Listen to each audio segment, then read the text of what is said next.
करना, सेहत की सहूलियात फ़राहम करना, ये जुमला तो एक ही होता है, लेकिन ये सेहत की सहूलियात फ़राहम करने का मतलब क्या होता है?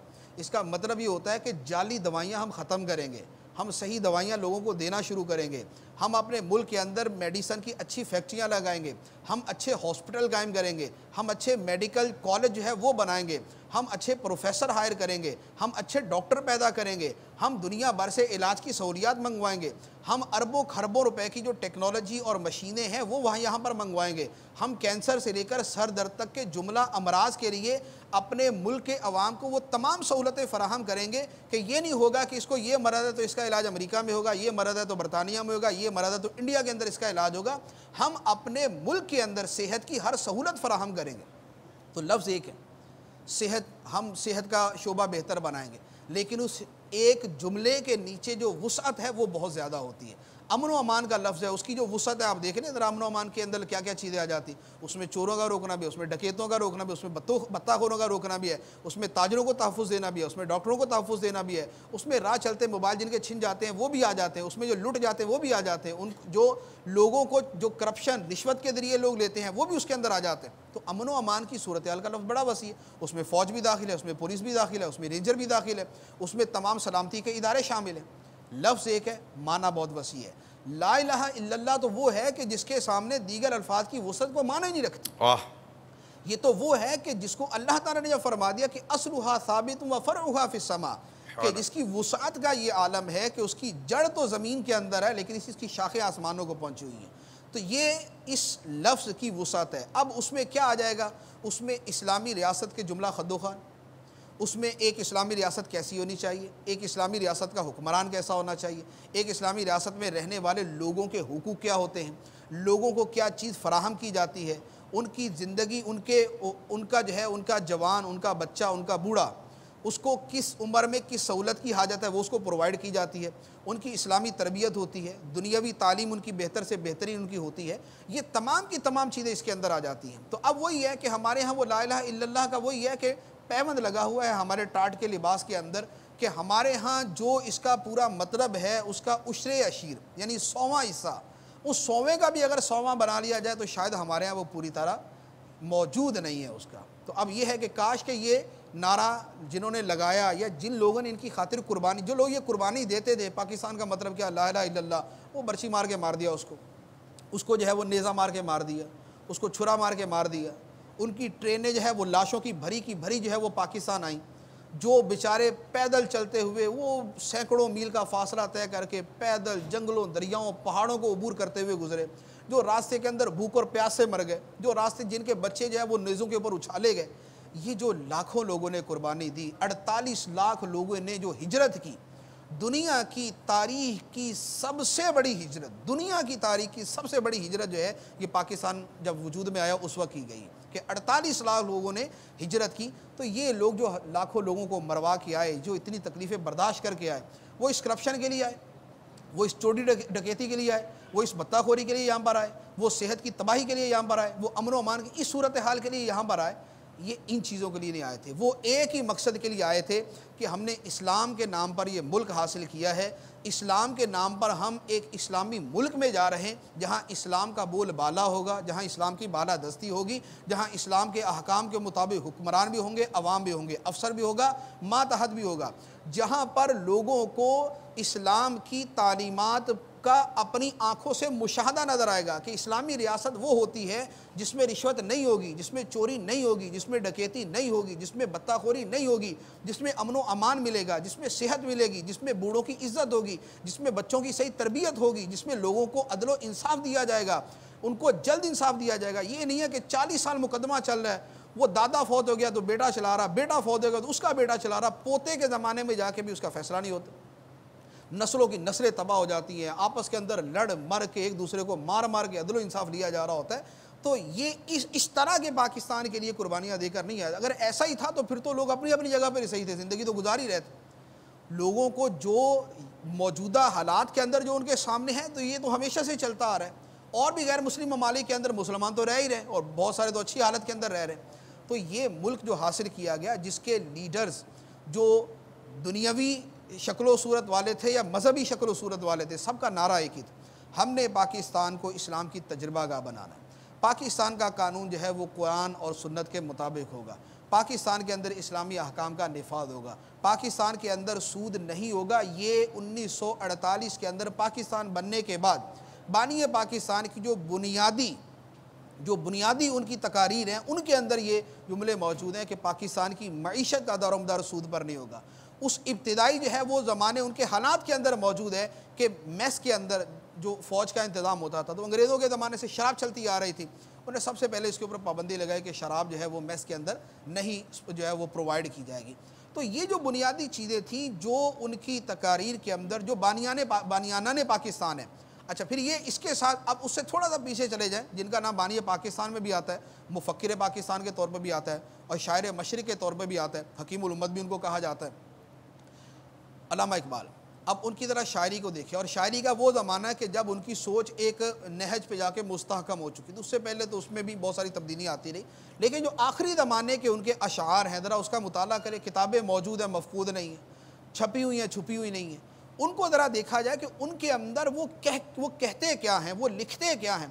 उस तमाम दौर की जितनी शायरी है वो इस्लाम की अज़मत पर है, इस्लाम की बालादस्ती पर है, इस्लामी निज़ाम के ऊपर है, इस्लाम की फ़ौक़ियत के ऊपर है, मुसलमानों की अज़मत, उरूज, बुलंदी, तरक्की, खुशहाली, इसी के ऊपर उनका सारा दारो मदार है। कुरान पाक की तरफ रुजू की तरफ बार बार तवज्जो है। तो जो हमारे बनाने वाले थे उन्होंने तो इसी सोच से बनाया। जिन्होंने कुर्बानियाँ दी हैं वो कुर्बानियाँ महज एक जगह के टुकड़े के लिए कुर्बानियाँ देने वाले हो सकता हों, लेकिन जिन्होंने जो हमारे वतन के जिन लोगों ने कुर्बानियाँ दी थी, उन्होंने एक मुसलमान पाकिस्तान के लिए, एक इस्लामी पाकिस्तान के लिए, एक पुरअमन पाकिस्तान के लिए, एक खुशहाल पाकिस्तान के लिए, एक तरक्की याफ्ता पाकिस्तान के लिए, एक मुसलमानों की बड़ी ताकत वजूद में आने के लिए उनकी सारी कुर्बानियाँ थी। तो अब अगर ये सारे के सारे मकासद फरामोश हो, ये पसे पुश्त हो, मुल्क अफरा तफरी का शिकार हो, मुल्क इंतशार का शिकार हो, आपस की लड़ाइयाँ ख़त्म ना हो, आपस की जो है वो तू तुकार ख़त्म ना हो, आपस की इल्ज़ाम तराशियाँ ख़त्म ना हो, हर कोई दूसरे को नीचा दिखाने के लिए मफाद परस्ती, मौका परस्ती, जिसको जिस मौके के ऊपर जो मफाद जिससे ले सकता है वो उसी के ऊपर कूद पड़े, नज़रिए का नाम तक ना लिया जाए। बल्कि अब तो वो सोच वाले पैदा हो गए जो ये हमारे वो सेकुलर साहिबान होते हैं कि वो नज़रिया पाकिस्तान के लफ्ज़ से उनको चिड़ हो जाती है। यार क्या नज़रिया। एक तो मैंने एक साहिब का सुना, अच्छा भला समझदार आदमी था वो, उसके सामने ये बात हुई ना कि मुसलमान तो नारा ही ये लगाते थे पाकिस्तान का मतलब क्या, ला इलाहा इल्लल्लाह, तो तुम कैसे कहते हो कि पाकिस्तान में इस्लामी निज़ाम नहीं होगा। वो कहता था नहीं, ये तो सियासतदानों ने ऐसे मुसलमानों को साथ मिलाने के लिए नारा लगाया हुआ था। यानी वो लोग कि जिनकी दयानत के ऊपर दुनिया गवाही देती है कि यार ये लोग जैसे भी थे लेकिन बददयानत नहीं थे, इनके ज़ाहिर व बातिन में तज़ाद नहीं था। जो बानियाना ने पाकिस्तान है, इनके ज़ाहिर व बातिन में तज़ाद नहीं था। ये झूठ नहीं बोलते थे, ये ख़यानत नहीं करते थे, ये धोखा नहीं देते थे, ये गलत बयानी नहीं करते थे। ये जो खूबियाँ हैं इनके ऊपर तो जो दुश्मन थे वो भी कायल थे। तो उन्होंने मुसलमानों को ये नारा सिर्फ वर्गलाने के लिए और सिर्फ उनकी सपोर्ट हासिल करने के लिए और सिर्फ उनको अपने करीब लाने के लिए और उनका वोट हासिल करने के लिए और उनको बस अपने करीब करने के लिए लगाया। नहीं, ऐसा नहीं था। ये नारा लगाने के अंदर जहाँ लीडर शामिल थे वहाँ अवाम शामिल थी, जहाँ बड़े शामिल थे वहाँ छोटे शामिल थे, जहाँ बूढ़े थे वहाँ बच्चे थे, जहाँ मर्द थे वहाँ साथ औरतें मौजूद थी, जहाँ आम आदमी थे वहाँ उलमा मौजूद थे। और उलमा की कितनी बड़ी तादाद। 1946 के अंदर बनारस के अंदर एक कॉन्फ्रेंस हुई, ऑल इंडिया सुन्नी कॉन्फ्रेंस, जो सुन्नी उलमा की वो बनी हुई थी सदरुल अफादिल रहमा के ज़ेर एहतमाम। बनारस के अंदर ये ऑल इंडिया सुन्नी कॉन्फ्रेंस मुनाकिद की गई बनारस कॉन्फ्रेंस के नाम से। 500 मशाइख, 7,000 उलमा और 2 लाख अफराद ने उसमें शिरकत की। वाह, 2 लाख अफराद ने शिरकत की। और इनमें वो 500 मशाइख एक भी होता है ना तो बाद अगर उसके 1 लाख मुरीद होते हैं। जैसे उन्हीं के अंदर पीर सैयद जमात अली शाह साहब रहमतुल्लाह अलैह, ये तहरीक पाकिस्तान के अकाबिरीन में से भी हैं। सुन्नी उलमा के अंदर भी अजीम नाम है इनका, सैयद जमात अली शाह साहब रहमतुल्लाह अलैह। लाखों की तादाद में इनके मुरीद और चाहने वालों की तो तादाद शुमार से बाहर। ये भी उस कॉन्फ्रेंस के अंदर शरीक और इस तरह के बड़े बड़े उलमा शरीक। 1946 के अंदर अप्रैल के अंदर ये कॉन्फ्रेंस हुई। उसके अंदर ये बाकायदा मुतालबा किया गया कि ऑल इंडिया सुन्नी कॉन्फ्रेंस मुत्तफ़िका तौर पर ये करारदाद मंजूर करती है कि हम पाकिस्तान का मुतालबा करते हैं और पाकिस्तान के वजूद में आने की भरपूर तायीद करते हैं, ये तमाम के तमाम लोगों ने इसको मुत्तफ़िका पास किया। अब 2 लाख अफराद तो जमा हुए, और उस ज़माने में 2 लाख अफराद का जमा होना इतना आसान नहीं था। 2 लाख जमा हुए तो इसका मतलब है कि 1 करोड़ सपोर्टर साथ मौजूद होंगे। तो ये जो कॉन्फ्रेंस हुई, और ये वो ज़माना था, ये 1945-46 असल में वो ज़माना बनता है जिसमें ये इलेक्शन हुए थे कांग्रेस के, मुस्लिम लीग के, और उसमें बड़ा जो है एक वलवला था। यानी बेसिकली पाकिस्तान वजूद में आने के पीछे बहुत बड़ा रोल जो है वो इस इलेक्शन का था, कि इसकी वजह से मुसलमानों की पावर, मुसलमानों की ताकत, मुस्लिम लीग मुसलमानों की जो है वो एक ही नुमाइंदा जमात है, ये सारी चीज़ें सामने आई थी। इसलिए पाकिस्तान बनना तब था कि अगर अब इस मौके पर मुसलमानों की कुव्वत एक जगह पर ज़ाहिर होती, तो ये 45 और 46 का जो ड्यूरेशन बनता है, इसके अंदर यूँ आप कह लें कि सदरुल अफादिल अलैहिर्रहमा की जो ज़िंदगी थी, उस ज़माने के अंदर आपको सिवाय पूरे हिंदुस्तान के अंदर सफ़र करके क़याम पाकिस्तान, नज़रिया पाकिस्तान और तहरीक पाकिस्तान, इसके अलावा आपका कोई मौज़ूए सुखन नहीं था। ये पूरा अरसा आपका इसी के अंदर गुजरा। मुहद्दिस आज़म हिंद मौलाना मोहम्मद मुहद्दिस कोचौचवी रहमतुल्लाह अलैह, वो इसी जो है वो काम के अंदर है। इवन के बड़ा, मैंने एक दिलचस्प वाक़या पढ़ा, बरेली शरीफ के अंदर 1946 के अंदर एक इजलास हुआ ऑल इंडिया सुन्नी कॉन्फ्रेंस का। अब ये 1946 है, 47 में पाकिस्तान बना है। वहाँ पर बरेली शरीफ का उर्स था, आला हज़रत अली रहमा का उर्स था। अब उस उर्स का उन्वान पता क्या था? उर्स का उन्वान था उर्से रज़वी और क़याम पाकिस्तान। वाह। उसका उन्वान ही ये था, बरेली शरीफ के अंदर उर्से रज़वी का उन्वान ये था। और वहाँ जो इजलास हुआ, अब वो बहुत बड़ा, उसमें लोगों की शिरकत थी, उसमें उर्स था, उस पर भी बहुत सारे लोगों की शिरकत थी। उसके बाहर जो खाने पीने के स्टॉल लगे हुए थे, उसमें एक स्टॉल का नाम था हामिदी पाकिस्तान होटल, और एक का नाम था रिजवी पाकिस्तान होटल।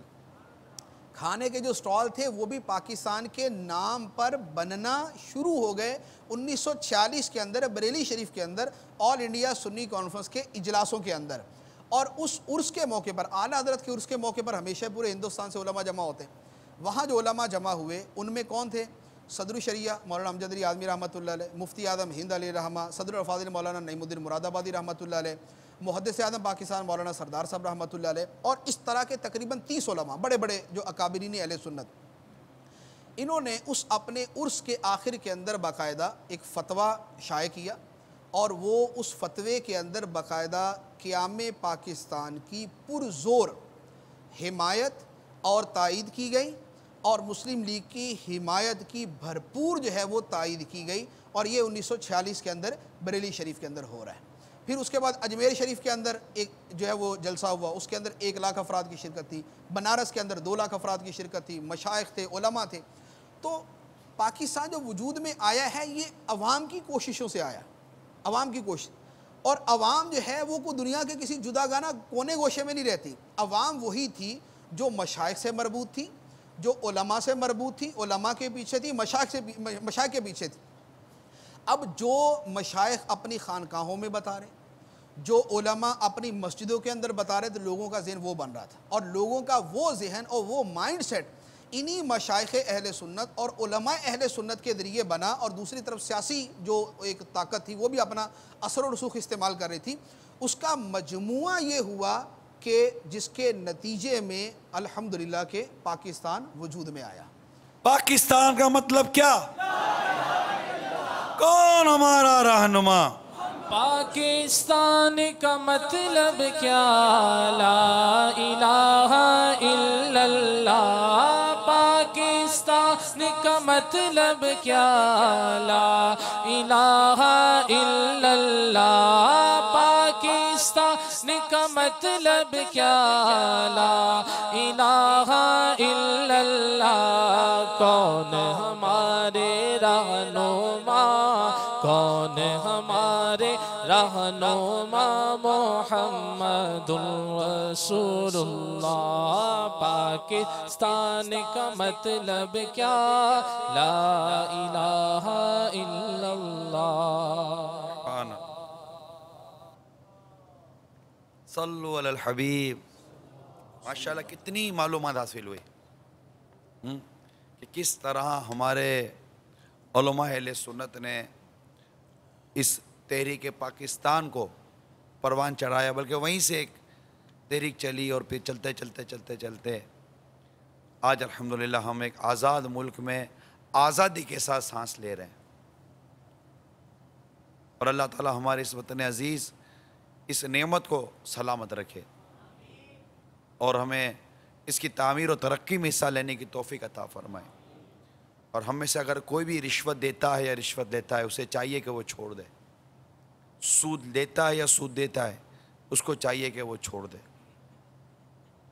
बुराई जो करने में हम मुब्तला हैं, एक काश के वो छोड़ दें। नीयत हमने कई दफ़ा की होंगी, कोई अमली मुजाहरा करें कि इस मुल्क की तरक्की, मेरा अपना एक मोटी अक्ल कहती है, जिस दिन इस मुल्क से सूद निकल गया और जिस दिन इस मुल्क से रिश्वत का ख़ात्मा हो गया, इंशाअल्लाह मेरे मुल्क को तरक्की से कोई नहीं रोक सकता। दो चीज़ें ख़त्म हो जाएं, सूद ये तो यूँ समझिए कि एक दीमक है जो चाटती है, और रिश्वत ये एक ऐसा करप्शन का रास्ता जो लीकेज है। एक पानी के टैंक के अंदर पानी भर दिया जाए और उसकी साइडों से लीकेज बंद ना की जाए तो सारा पानी निकलता जाएगा। तो ये जो रिश्वत है ना, ये लीकेज है। हम हज़ारा कानून बना लें, बेहतर से बेहतर कानून बना लें, लेकिन रिश्वत की लीकेज हमारे कानून को टिकने नहीं देगी।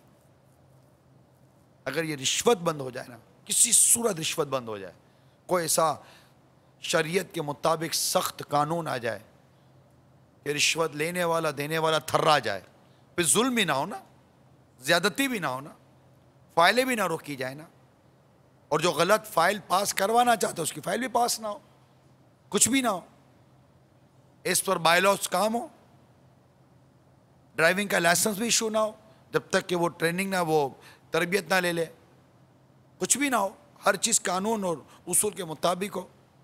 अगर कोई सिग्नल तोड़ता है तो शरीयत और कानून के मुताबिक उसके साथ बर्ताव किया जाए। हर चीज़ हो सकती है, लेकिन हमें दुरुस्त होना पड़ेगा, हमें सुधरना पड़ेगा। नियत कीजिए, हमने अपने जिस्मों को आज़ाद कराया, खित्ता ज़मीन को आज़ाद कराया, काश कि अपनी सोच को आज़ाद करवा लें, अपनी तहज़ीब को आज़ाद करवा लें, अपनी सकाफ़त को आज़ाद करवा लें और इस्लामी अंदाज पर अपनी ज़िंदगी गुजारें। मुफ्ती साहब कॉल लें या है कुछ, कॉल लीजिए। नईम हैदराबाद। हम लोग सिर्फ अगस्त में ही सारी बातें करते हैं, ये जो हो गया, जो हो रहा है, ये बहुत बुरा हुआ, लेकिन हमें आप कैसा पाकिस्तानी होना चाहिए। इसलिए मैं गुजारिश करूंगा कि हर चैनल पर पाकिस्तान कैसा होना चाहिए ये एक प्रोग्राम चलना चाहिए, ताकि हमें याद रहे कि हमने पाकिस्तान किस मकसद के लिए बनाया। हमारे जो लीडर हैं उन्हें चाहिए कि हमें सीधे रास्ते पर चलने की हिदायत करते रहें। मैं गुजारिश करूंगा कि मदनी चैनल पर रोजाना ये बयान होना चाहिए। इंशाअल्लाह पाकिस्तान एक अच्छा मुल्क बन जाएगा। अस्सलाम वालेकुम वरहमतुल्लाहि वबरकातुहू। वालेकुम अस्सलाम वरहमतुल्लाहि वबरकातुहू। लीडरशिप की एक अपनी अहमियत होती है, ये बता दूं। कहते हैं कि हज्जाज बिन यूसुफ जो गुजरा है, हज्जाज के ज़माने में जब लोग सुबह को बेदार होते और एक दूसरे से मुलाकात होती तो बाहम पूछते, गुज़िश्ता रात कौन कत्ल किया गया, किसको फांसी पर लटकाया गया, किसकी पीठ पर कोरों की बौछार की गई। वलीद बिन अब्दुल मलिक ये कसीर माल और जायदाद वाला और इमारतें बनाने का शौकीन था। चुनांचे ज़माने में लोग एक दूसरे से मकानात की तामीरात, नहरों की खुदाई और दरख्तों की अफजाइश के मुतालिक पूछा करते थे। जब सुलेमान बिन अब्दुल मलिक की हुकूमत आई तो वो खाने पीने और गाने बजाने का शौकीन था। चुनांचे लोग अच्छे खानों, गाने वालियों, लोंडियों के मुतालिक एक दूसरे से पूछते हो, यही इनका मौजू सुखन था।